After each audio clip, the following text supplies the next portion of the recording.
coming up on At Your Leisure. I'm Skylar Dykstra. And I'm Heather Dykstra. And today we are out wheeling with the Lone Peak four-wheelers and the San Rafael Swell. I'm Chad Booth. It's been 10 years since one of the most significant events in off-road access. I'm going to give you a refresher course in what it all means. Hey, I'm Scott Huntsman. I am at the Tunex of Riverton shop, and I've got the story of a rock star right here.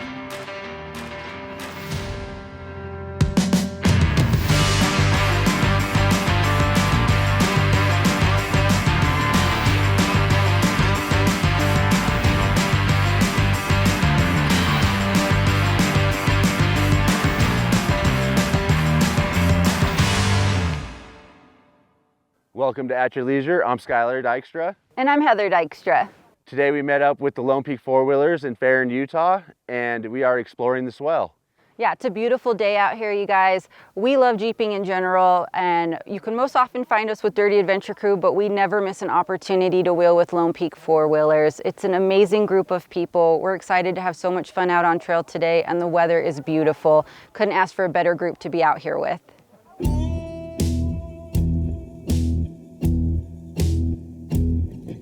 The Lone Peak Four-Wheelers has been a Jeep club for over, I guess, almost 35 years now.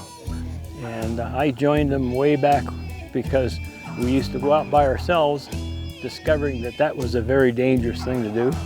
And so we decided to join the club so that we could have people to rely on in case we got into trouble. We're sort of one of the smaller clubs in the Salt Lake, Utah County areas. A lot of our membership has got a lot of experience out in these trails and stuff, and so 4 or 5 years ago when my wife and I started Jeeping, that's what we were attracted to, and we really felt like we were mentored in, and so now we feel like it's time to give back. Just the knowledge of these guys sit in a planning meeting where they say, well, we take trail 27, it joins 29, loops over to 34, we come back out of here, we can have lunch here, there's room to park.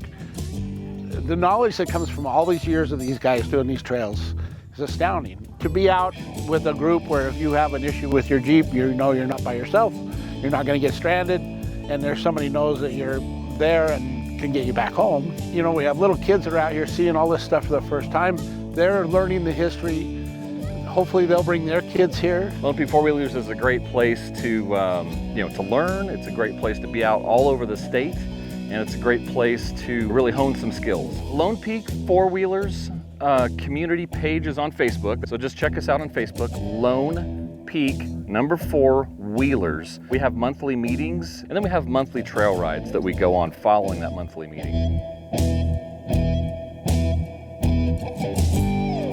One of the great things about coming out with a club like this is the people in the group are full of a wealth of knowledge, and every now and then we can find a fun interest point to come check out, like these Spanish crosses. The Swell is full of amazing things to discover, but while we make our way down to Slipper Arch, why don't you go check out our first story? May marked the 10th anniversary of one of the most iconic moments in off-road history in Utah. On May 14, 2014, local citizens gathered in Blanding, Utah to protest an emergency closure of a riding area that was only supposed to last a few months, but remained closed for 7 years. A first-term county commissioner from San Juan County led that ride, which started at a gate just 3 miles from Blanding and ended up in a Salt Lake federal court 300 miles away. The famous ride in Recapture was not the beginning of a struggle for land access between the locals and the BLM. Rather, it was the pinnacle of a struggle that started years before. About 2005, Blanding decided they wanted to make a UTV loop trail that went down through Recapture. It's the old historic road, the Pioneer Road, and so when you do that, you make an application with the BLM, they put it in the Federal Register, and that was the whistle blowing to the environmentalists to come and try to stop this from happening. So rather than coming and having a logical discussion, they came in and started accusing people of illegally constructing a road. In anticipation of the trail system, Dustin Felset and Ken Brown donated time to clear brush and fortify rough spots along the old highway that they had ridden most of their lives. What they thought was a community service was interpreted by the BLM as a criminal enterprise. They were charged and fined for road building without a permit, despite the road in question being the oldest publicly funded road in San Juan County. The conviction and fine levied on members of the community, amplified by a heavy-handed raid on dozens of citizens accused of pilfering artifacts in 2009, became a community flashpoint. Blanding felt ignored and injured by the heavy hand of the federal government. I love the Thomas Paine quote when he was talking about America, and he said, "It's not a field of a few acres, but a cause that we're defending." It was never about recapture. It was never about a trail. It was about a cause. It was about the people that live in the area. Are we entitled to peaceful enjoyment of the community that we live in, that we settled, that we were raised in? And the answer is, yeah, we are entitled to that. Most of us, even those who were familiar with the protest at the time, didn't fully understand the true basis of the rift, as Mike Swenson of USAL recognized on the day of the ride in 2014. You know, this group of people are trying to open up a road. That's the misperception. This issue is so much bigger than a four-wheeler or a road or cows in Nevada. The issue is really about jurisdiction and control. Who has the right to control the land in the western United States? As is often the case, when the dust of an issue settles, the off-road community shakes it off and moves on. Such was the case back in 2014. It's frustrating, actually. There has been an ebb and flow where the public seems interested in the issues, they take courageous actions, pat themselves on the back, and then forget about it for a few years. The battlefields have seemed quiet since the ride in Recapture, but in the last year the BLM has seemed to take the gloves off on further proposed restrictions on off-road use and camping availability. And it's not just the BLM, but all federal agencies are rushing new plans to be in place by the year's end, which in the most restrictive proposals could close thousands of miles of trails, eliminate 80% of dispersed camping on public land, and remove most grazing across millions of acres of Utah's cherished public places. They're disregarding comment periods, they're disregarding all the due process, the coordination requirements, and they're just closing massive areas in Kane County, in Emery County, in Grand County, in Uinta County, in Idaho, in Montana. Everywhere you go, they're dealing with these unilateral decisions to close hundreds and hundreds of miles of trail that's been accessible. Be loud and legal is the call coming from organizations like the Blue Ribbon Coalition, which has been steadfast in inserting themselves into the process. But at this point, it might take more than just writing letters and making comments. My advice to people who are experiencing these things themselves is to get understanding. Recognize that in America, they are the sovereign. This is a government by the people. It is from the bottom up, not from the top down. If you have county commissioners that think that they get all their power from the governor, get rid of those commissioners and let them know that we want commissioners who tell the governor what to do. If you've got a governor who thinks he gets his authority from the federal government, get rid of that governor and get a governor who tells the federal government what to do. One thing that is certain, the actions we have taken in the past as a recreation community will not be enough with the speed with which our future use will be decided. Put simply, get more involved than you ever have. For At Your Leisure, I'm Chad Booth.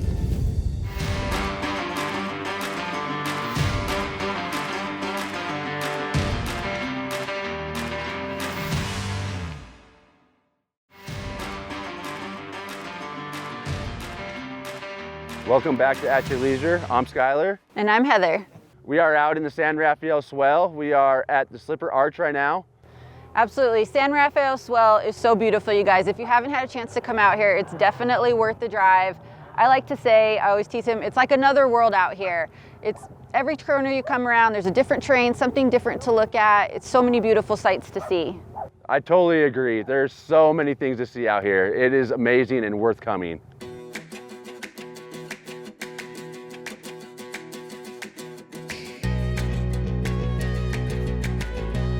We're out east of Farron, Utah, here in the San Rafael Swell. Today we're doing Fix-It Pass for my first time. The club's done it a bunch of times. This is in the same area as Devil's Racetrack, Eva Conover. Yeah, one of the places that we like to drop by on our way here is the Spanish crosses. The Spanish crosses were created by Father Domingos 200-something years ago. He was trying to find a route through this area, And so he carved little crosses into the rock. And North Coal Wash has some nice features. One of those, of course, is Slipper Arch. It's always been a real fun place to go. If you get up on top of one of these other trails and you look down at it, and it looks just like a giant slipper. And I guess that's how it got its name. I think it's just that it changes around every corner. You're in the bottom of it, you're up on top of it, you're looking down into it. It's just such a vast area. You know, sometimes we're in sand, sometimes we're in red dirt, sometimes we're in jagged cliffs. The whole thing is just an amazing piece from one end to the other, and it's different every time you go through it. Makes a big, just makes a great day, makes it a good, fun family activity to get out here and get away from the world. I think that this is such a unique place to come. It has things that you find in national parks, and it's just beautiful. And you can come out here in the winter time. Summertime is a little bit hotter, but it's just an amazing place to come.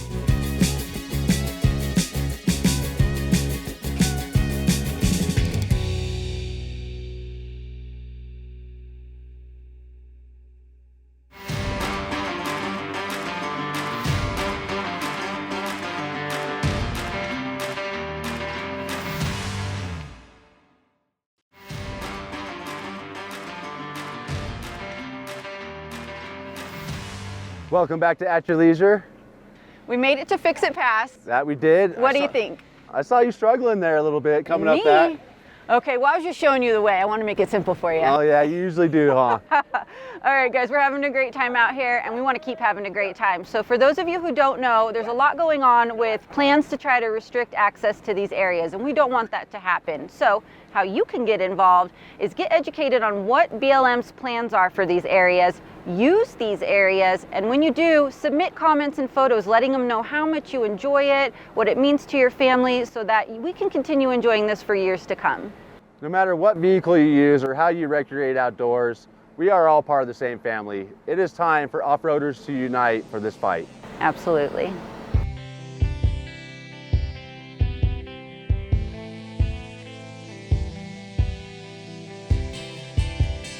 BLM wants pertinent information per trail. You can't just write a letter and say, I don't want it closed because I like to go there. You have to get specialized to which area that you use, which trails you use. They want really precise information about how it impacts you. A certain trail that your family's done for 20 years, that becomes a personal connection with you, but a blanket comment just doesn't cut it for them. You know, my ancestors traveled through 9 Mile Canyon on horseback and wagon hauling gilsonite. And to go up through that place and see all the petroglyphs that my grandfather would have seen. The old buildings are still there, the corrals are still there. That's our history. And we need to keep that in mind, that it's all still out here to visit. Well, I'm a big guy, I can't hike these areas. There are so many areas that people would never see if they couldn't get in here on a motorized vehicle. Petroglyphs, pictographs, all this history that's recorded in here. You know, these trails have to be open for search and rescue, for fire, mining, cattle raising. We see all kinds of uses out here. The ranchers seem to be as open with people using it as anybody. They've got signs on their gates, please close my gate. They don't say keep out, they say close the gate, leave the gate open. So it's important for not only for people to be out and enjoy these places, to have personal experiences with them, but also to make comments to the effect of what we do when we're out here, why this needs to remain open, why we enjoy it, emphasize the importance of our being able to come out and do some recreation out here. If we don't act, if we don't comment, if we don't participate in this process, we're guaranteed to lose. Therefore, we have to say something. We must be doing these things.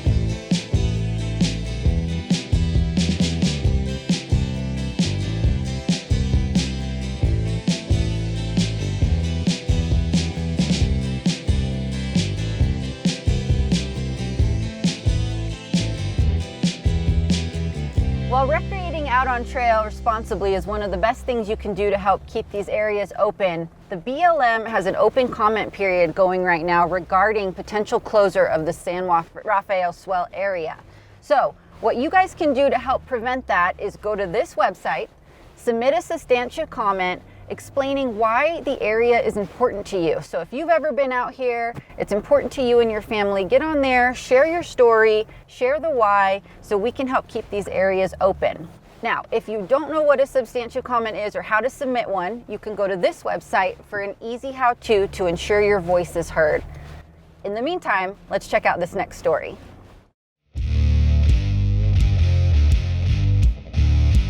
Hey everybody, I'm Scott Huntsman, and today I am at the Riverton Tunex location. This is my sister shop, and it's a beautiful state-of-the-art facility, and anybody who's been in here knows exactly what goes on. These guys are really good at what they do, and you know why? It's because of the people inside. The people inside here are the ones who really perform the magic. I call them rock stars because they are rock stars here. And Dave Ewart, lead technician at this shop, he is a rock star. You are a rock star. Who do you play with? I play with the band Reloaded.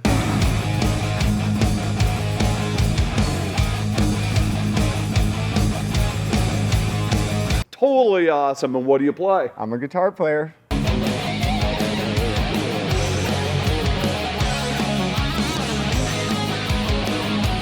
Do you sing too? I do.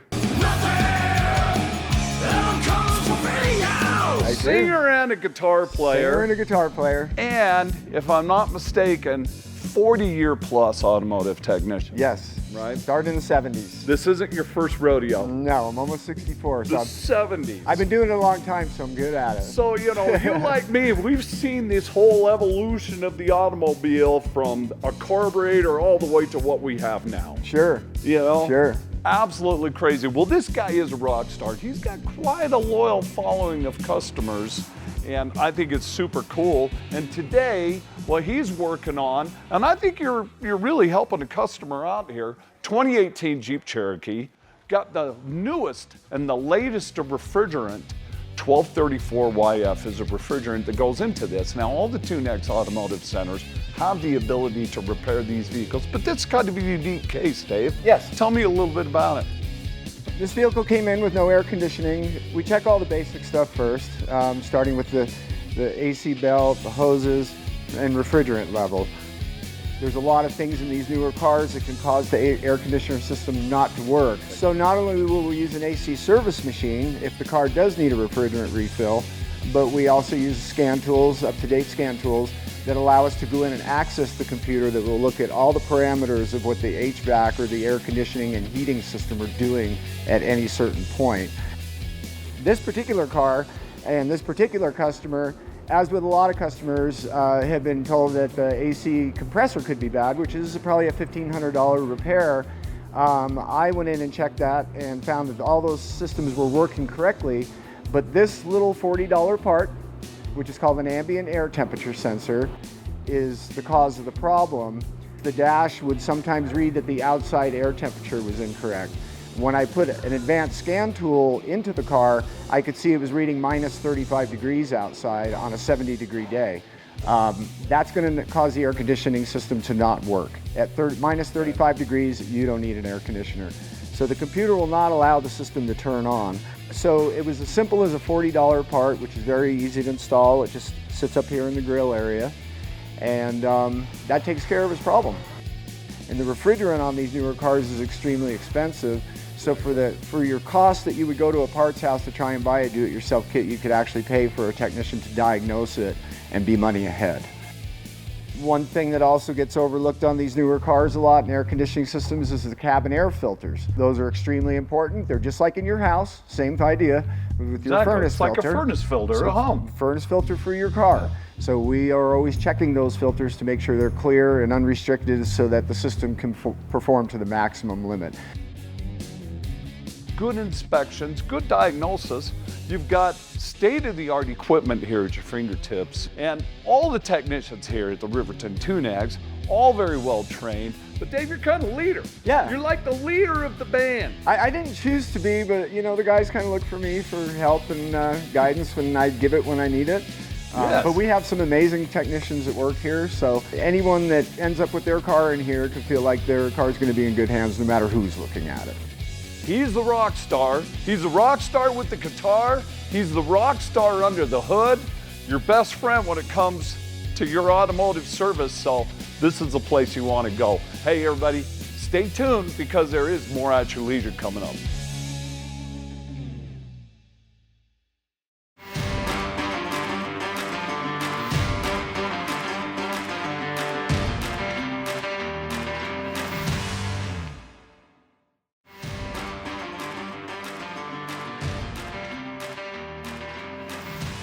Welcome back to AYL. We are having an amazing time today exploring the Swell. We are, for sure. It's beautiful out here. And remember, folks, if we want to keep having these good times, get involved and submit your comments to the BLM so we can keep the good times rolling. But before you do, check out next week's show. Next week, Jared and Hendrix are taking a boys trip out in the dirt as they get their off-road toys together and head out to the Kanab Red Rock Jamboree. Then we're meeting up with members of the BLM that have some exciting new improvements to one of our favorite off-road destinations. Finally, we're heading back to Katie Yardley's kitchen, but this time she's got a great new healthy chicken broccoli recipe that you're definitely going to want to try.